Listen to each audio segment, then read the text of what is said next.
Coucou! Alors, dernièrement, j'ai été agacée une énième fois par une Française se sentant beaucoup trop à l'aise au Brésil.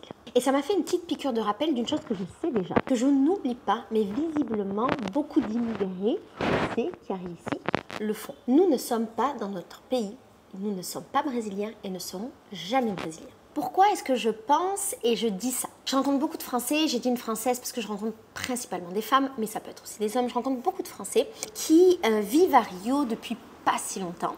Et généralement, c'est ces personnes-là qui vivent à Rio depuis pas si longtemps, c'est pas les gens qui vivent là depuis 10 ans, 20 ans, et qui se comportent comme s'ils étaient chez eux ou en terrain conquis. Très facilement, je trouve que les gens ont une espèce de condescendance envers le peuple brésilien et envers ce pays. Ils se sentent beaucoup trop à l'aise dans un pays qui n'est pas le leur, et finalement qu'ils ne connaissent que trop peu. Je m'explique. Je vis ici depuis maintenant 7 ans et chaque journée passée à Rio, chaque interaction avec un Brésilien me rappelle que je ne connais rien de ce pays et que plus j'en connais et plus je me rends compte de l'ampleur de la tâche et tout ce qu'il me manque à connaître. Je crois même qu'une vie ne serait pas suffisante pour comprendre la culture et le peuple brésilien. Et de manière générale, un peuple, une culture, un pays, une société. Je pense que si on ne vient pas de cette terre, si on n'a pas reçu un héritage culturel, il nous manquera toujours des données de compréhension. Est-ce que c'est grave?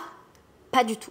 Au contraire, parce que c'est passionnant et magique d'imaginer que toute notre vie, on va être un peu étranger ou qu'on va être un peu dans cette découverte quotidienne de quelque chose de nouveau. Mais je crois que le problème, c'est que beaucoup ne se rendent pas compte de ça. Après 7 ans ici, il y a des références que je n'ai toujours pas, que je ne comprends pas. Peut-être même que je ne les aurai jamais. Même si je suis le genre de personne qui discute énormément avec les gens et qui cherche toujours à comprendre les choses. Il me manquera toujours une certaine mémoire collective, générationnelle. Je le vois dans mon quotidien, dans les actions, dans une manière d'être des Brésiliens, dans des interactions qu'ils vont avoir, la manière d'être face justement à ces situations, la manière qu'ils vont avoir de gérer des problèmes, les chemins de pensée, la manière dont ils vont voir le monde, la manière d'aborder la vie. Je ne pourrai jamais voir le monde comme une Brésilienne, je ne pourrai jamais penser comme une Brésilienne, même si je suis là depuis toute une existence. Il me manque une expérience commune. Après 7 ans, je suis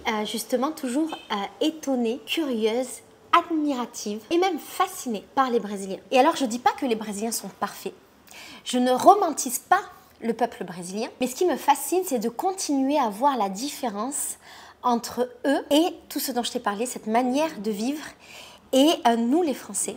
Et surtout d'être capable de la voir, ça me rappelle que je ne fais pas partie de cette culture et de cette société et que je viens d'ailleurs. Et j'aime justement le fait de ne pas m'être habituée aux Brésiliens. Et en tant qu'immigrée, il est très important pour moi de me rappeler toujours que j'ai été accueillie et acceptée dans un endroit qui n'est pas le mien. J'en suis hyper reconnaissante et je ne prendrai jamais ça pour acquis. Je ne suis pas dans mon pays et je jouis de privilèges grâce au pays duquel je viens. J'en suis très consciente, je ne l'oublie pas et je me responsabilise pour ça. Comment est-ce que je fais ça? Eh bien, en essayant de faire mon maximum pour comprendre la société dans laquelle je suis. Beaucoup d'étrangers qui vivent ici jouissent de privilèges juste par rapport au pays duquel ils viennent. Juste parce qu'ils viennent de pays riches. Ils pensent que c'est un acquis et ils se comportent comme tel. Comme si la vie qu'ils ont ici et qui généralement est bien au-delà du style de vie qu'ils pourraient avoir en France et des conditions de vie qu'ils pourraient avoir en France ou dans d'autres pays, découlait d'un mérite. Alors que pour moi, ce privilège,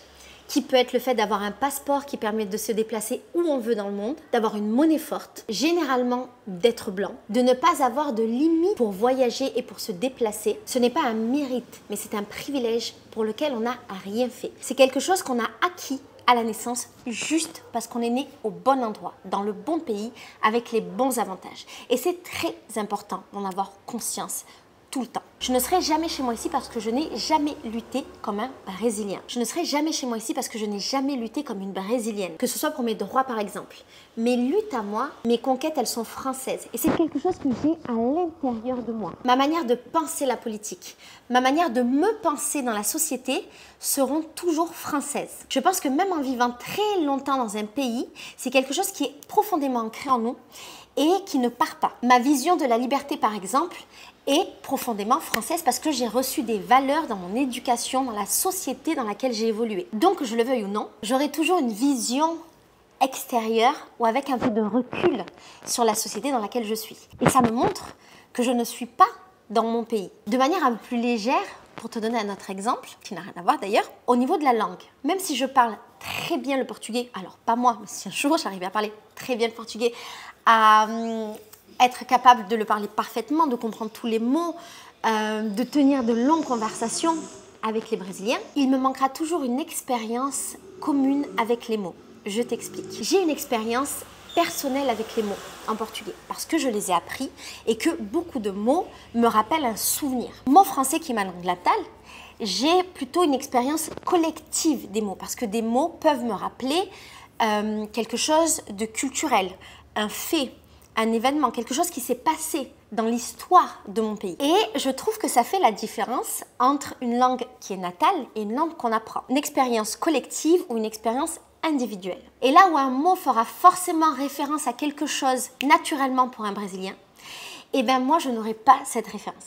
Et je pense que même si je vivais toute la vie au Brésil, il me manquerait, tu vois, il me manquerait cet accès et cette expérience commune avec les mots. Et cette expérience collective avec les mots. C'est important aussi, je crois, d'avoir conscience qu'en tant qu'immigrée française, j'ai un plan B. Mon plan B, c'est la France. Si un jour il se passe quoi que ce soit au Brésil, si quelque chose ne fonctionne pas, si quelque chose de grave arrive, j'aurai toujours la possibilité de partir, de retourner dans mon pays, d'avoir l'aide de mon gouvernement. C'était très intéressant au début de la pandémie parce que beaucoup d'étrangers sont repartis en France. Et je ne dis pas que c'est pas bien, pour plein de raisons. C'était extrêmement compréhensif, mais ça a mis en lumière, en tout cas pour moi, le fait que même si on adore le Brésil, même si on est attaché à ce pays, même si on est là depuis très longtemps, il y a quand même ce truc en nous, parce qu'on est des immigrés, qui fait que on sait très bien que quand ça ne fonctionne plus, on peut retourner dans notre pays.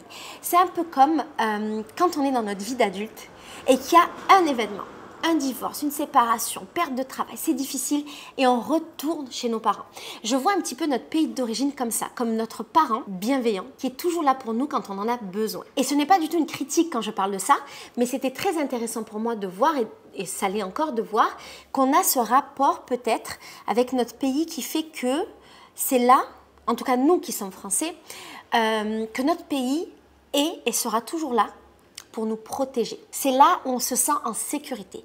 Et ça me montre, encore une fois, que le Brésil n'est pas et ne sera jamais mon pays. Mon pays, c'est là où je dois me sentir en sécurité. Je dis ça alors que moi, je pense sincèrement que s'il arrivait quelque chose au Brésil, je suis restée pendant la pandémie. Je pense que je resterai ici quoi qu'il arrive. Mais malgré tout, il y a quand même ce truc en moi qui me fait penser que si c'est extrêmement grave, une situation de laquelle je ne peux pas m'échapper, contrairement aux Brésiliens dont c'est le pays, moi je pourrais partir et rentrer chez moi. Même si je vis ici depuis 7 ans, même si j'ai beaucoup d'amis, de connaissances brésiliennes, même si je vis entourée de Brésiliens, j'ai quand même conscience du fait qu'à leurs yeux, je serai toujours une étrangère. Et ça aussi, ce n'est pas une critique et ce n'est pas quelque chose qui est négatif, c'est juste une réalité. Je peux en tirer des avantages comme un intérêt pour moi, une curiosité, le fait que les gens soient peut-être plus sympathiques avec moi, des accès, des privilèges. Et je peux en tirer des désavantages également. Le fait que je ne me sente pas comme eux ou qu'on fasse me sentir que je ne suis pas comme eux. Et c'est quelque chose que j'ai accepté en vivant ici. Et alors, beaucoup de Français que j'ai rencontrés n'avaient pas conscience de ça. Et je pense qu'il faut prendre ce recul ou être là depuis longtemps pour s'en rendre compte, surtout dans ce pays où les gens sont particulièrement accueillant.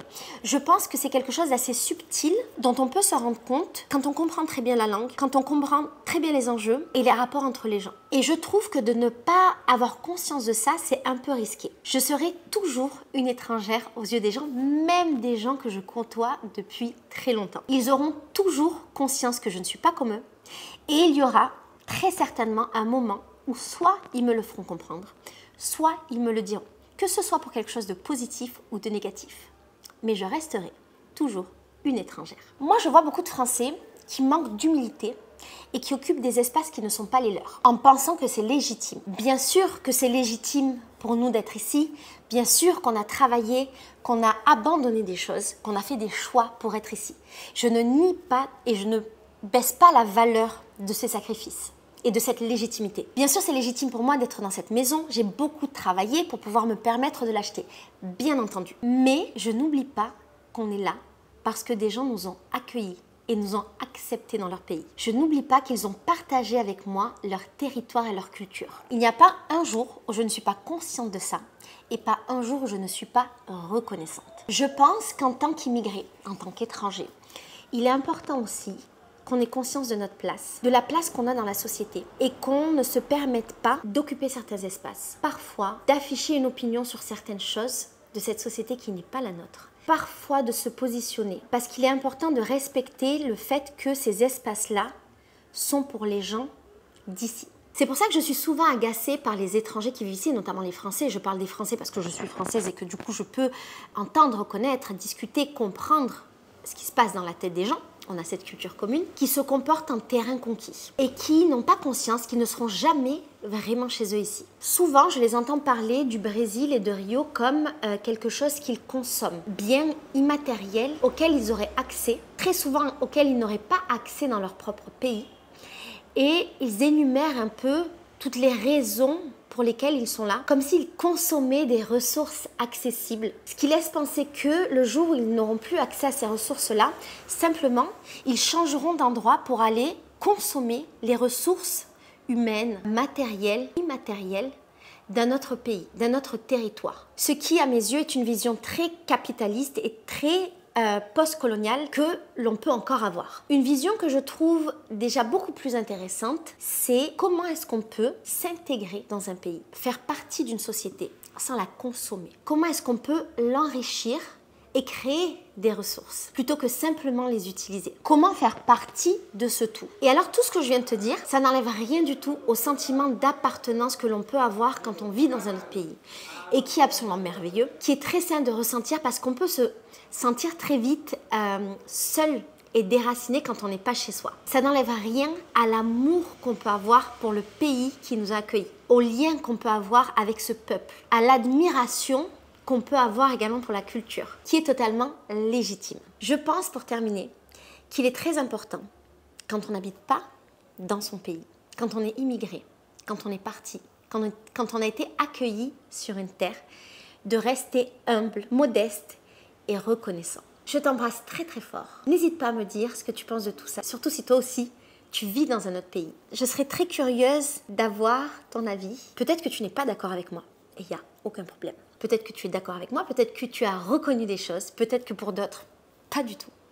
Mais je trouve très intéressant toutes ces expériences que l'on peut avoir dans notre expatriation, notre immigration ailleurs. Je te fais des gros bisous et je te dis à très bientôt.